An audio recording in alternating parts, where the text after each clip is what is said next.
بڑے بڑے scholars T V پر اور سوشل میڈیا پر آتے ہیں، بڑے بڑے فلسفے جاڑتے ہیں اور آپ کو کنونس کرتے ہیں کہ جی دین پر مولویوں کا ٹھیکہ تو نہیں ہے، یہ مولوی دین کے ٹھیکیدار تو نہیں ہے، قرآن اور حدیث پر صرف مولویوں کی اجارہ داری تو نہیں ہے، آپ بھی قرآن کو پڑھ سکتے ہیں، آپ بھی سمجھ سکتے ہیں۔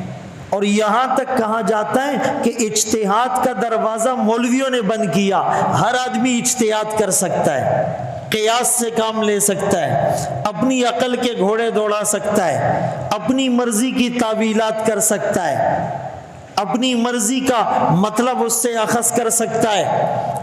رسول اللہ صلی اللہ علیہ وسلم نے اسی فتنے کی طرف نشاندہی ان الفاظ میں کی، مجھے اپنی امت پر سب سے زیادہ جس چیز کا ڈر ہے، قرآن ہر ایک کے سامنے کھل جائے گا، ہر آدمی قرآن میں اپنی عقل کے اور تخیلات کے گھوڑے دوڑائے گا۔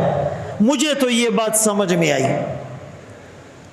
عربی انہیں نہیں آتی، قرآن صحیح تلفظ سے پڑھنا نہیں آتا، نحو صرف اور عربی گرامر انہیں نہیں آتی، حدیث اور اصول حدیث کا پتہ نہیں، فقہ اور اصول فقہ کا پتہ نہیں، علم کلام اور علم معانی کا پتہ نہیں، جرح اور تعدیل کا پتہ نہیں، علم الاسناد ان کے پاس نہیں ہے، لیکن وہ قرآن کریم میں اپنی عقل کے گھوڑے دوڑا رہے ہیں۔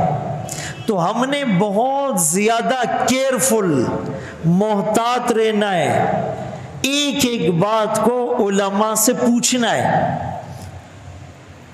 مستند علماء سے پوچھنا ہے، ورنہ تو ہمارے گمراہ ہونے کے بہت زیادہ چانسز ہیں۔ اسی لیے فرمایا فَاسْأَلُوا أَهْلَ الذِّكْرِ، کہ سوال کس سے کرنا ہے؟ اہل ذکر سے۔ مفسرین نے لکھا اہل ذکر کا مطلب جو اس زمانے میں تورات اور انجیل کو جانتے تھے، ان کو بھی پتہ تھا کہ تورات اور انجیل میں اس قرآن کا اور اس نبی کا اور ان کے صحابہ کا تذکرہ ہے،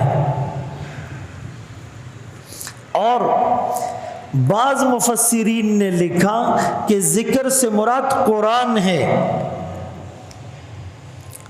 اِنَّا نَحْنُ نَزَّلْنَا الذِّكْرَ، بے شک ہم نے اس ذکر کو نازل کیا۔ یہاں پر الذکر سے مراد قرآن ہے، تو قرآن والوں سے پوچھو، علم والوں سے پوچھو۔ آقا کے پردہ فرما جانے کے بعد اگر کسی کو اس طرح کی صورتحال پیش آ جائے تو وہ کیا کرے گا؟ وہ حدیث کی طرف رجوع کرے گا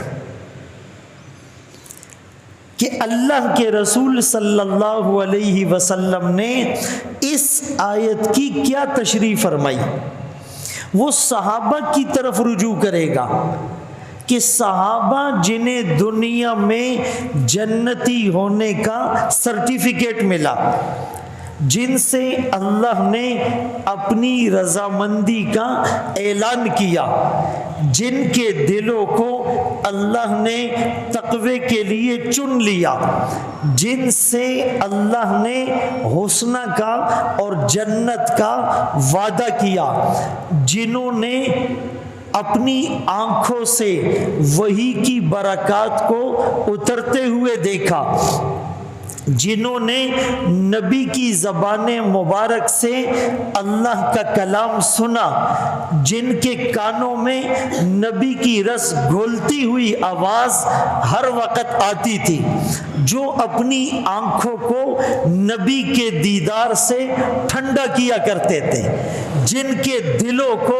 نبی کی صحبت میں بیٹھ کر سکون ملا کرتا تھا، جو نبی کے پیچھے نماز پڑھا پڑھا کرتے تھے، جو نبی کے ساتھ طواف کیا کرتے تھے، جو نبی کے ساتھ تبلیغ میں جایا کرتے تھے، جو نبی کے ساتھ تلوار چلایا کرتے تھے، جو نبی کی دعاؤں پر آمین کہا کرتے تھے، تو میرے نبی کی زندگی کو، پریکٹیکل لائف کو ان سے بہتر کوئی بیان نہیں کر سکتا۔ تو ہمیں اگر اس طرح کی صورتحال پیش آ جائے تو ہم نے حدیث کی طرف رجوع کرنا ہے، ہم نے صحابہ کی طرف دیکھنا ہے، چونکہ صحابہ بھی میرے اور آپ کے لیے معیار ہیں، رول ماڈل ہیں۔ فَإِنْ آمَنُوا بِمِثْلِ مَا آمَنْتُمْ بِهِ فَقَدِ اهْتَدَوْا، اگر یہ لوگ ایمان لے آئے جیسا ایمان صحابہ تم لائے ہو تو یہ ہدایت یافتہ ہے۔ اگر تمہارا طریقہ صحابہ کی زندگی کے خلاف ہو تو تمہارا ایمان ایکسیپٹیبل نہیں ہے، ریجیکٹڈ ہے، اسے رد کر دیا جائے گا۔ اتنی بات تو سب کو سمجھ میں آ گئی۔ اب حدیث ہم خود سے پڑھ سکتے ہیں۔ بہت سے لوگ کہتے ہیں جی ہم نے حدیث میں یوں پڑھا۔ بھائی جان، حدیث آپ نے اردو میں پڑھی یا عربی میں؟ جی اردو میں۔